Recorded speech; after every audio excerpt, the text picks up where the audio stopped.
Why do you always want people to sign creepy documents?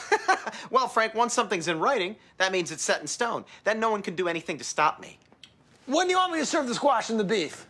So we're literally serving squash and beef? You said we're squashing beef. I thought it would be part of the ceremony to have squash and beef. Yeah, it's all about the ceremony. That's why I got this bucket of dirt and a hatchet, so we can have a ceremonial burying of the hatchet. Hey, what's up guys? Welcome back to Binging with Babish, where this week we're taking a look at the squash and beef from It's Always Sunny in Philadelphia. We have here the titular ingredients, a squash, in this case a butternut, and the absolute cheapest piece of beef that I could find at my local grocer. Because if Charlie's cooking, we're about to ruin both. First up, I saw some scooped squash skins. First, we're slicing up the squash, which kind of looks like a cantaloupe, but does not taste like one. And then because Charlie has a propensity for boiling things, why don't we just boil our squash? And our steak, too. Why not? We're gonna simmer these guys together for about 20 minutes or until the steak is boiled over hard and the squash is tender and can be easily pierced and parted by a paring knife. Now we just gotta dig all the goods out of the hot tub and set them aside to cool completely. It didn't look like these were served with much heat or care. Then we're scooping all the squash flesh out into a bowl. Then it looks like they were just cursorily mashed together, so that's what I'm gonna do with a potato masher. And then the beef was thinly sliced from what looked like a larger roast. So I'm gonna slice up this nice boiled room temperature unseasoned beef, plate it up next to my squash that I can't seem to color correct properly, and let's give this a try. And the beef tastes like, well,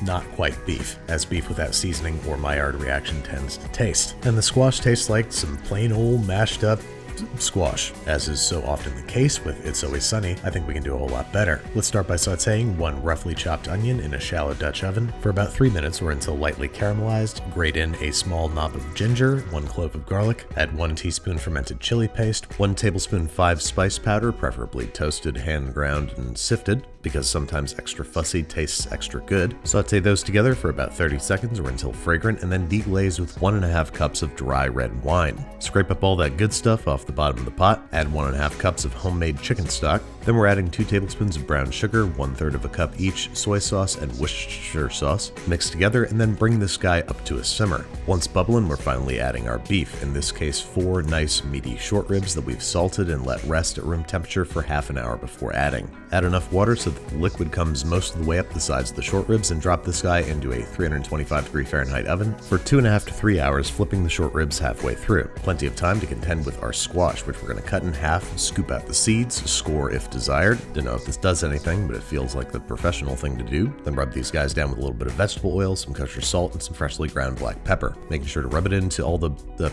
crevices. Then we're placing these guys cut down on a preheated baking sheet. This is going to give us a head start on the Maillard reaction and help us earn some extra browning points. Into a preheated 400°F oven it goes for about half an hour before flipping, returning to the oven and allowing to cook for another 15-20 minutes until nicely browned and the flesh shows no resistance when stabbed. Now while this guy's still nice and hot, we're going to scoop it out and turn it into a puree by virtue of a food processor. To the squash I'm going to add a little splash of brown butter, I've got 2 sticks worth here, and a little splash of heavy cream to help stabilize the emulsion. Then with the food processor running, I'm going to slowly stream the rest of the brown butter in through the feed tube. So all we're left with is a smooth, rich, creamy emulsion that's just about as much brown butter as it is butternut squash. So as you can imagine, it is lick the spoon and pound the table good. Now all we need is beef and sauce that are flavorful enough that they can contend with all this richness. And as if on cue, here come our tender, super flavorful, super tender 5-spice short ribs fresh out the oven. We're pulling the meat and their accompanying bones out of the sauce, straining the sauce through a fine mesh sieve, and then we're going to defat it, carefully skimming the fat off the top and removing it into a small bowl. Then we're going to use the sauce and its accompanying fat to make a jus gras, which is basically just a fat fortified gravy. Got about 1.5 cups of the sauce, to which I'm going to add a half teaspoon of xanthan gum, which is going to both thicken and stabilize our sauce. Then with the blender running on medium speed, I'm going to slowly stream the fat in through the feed tube for the second time today.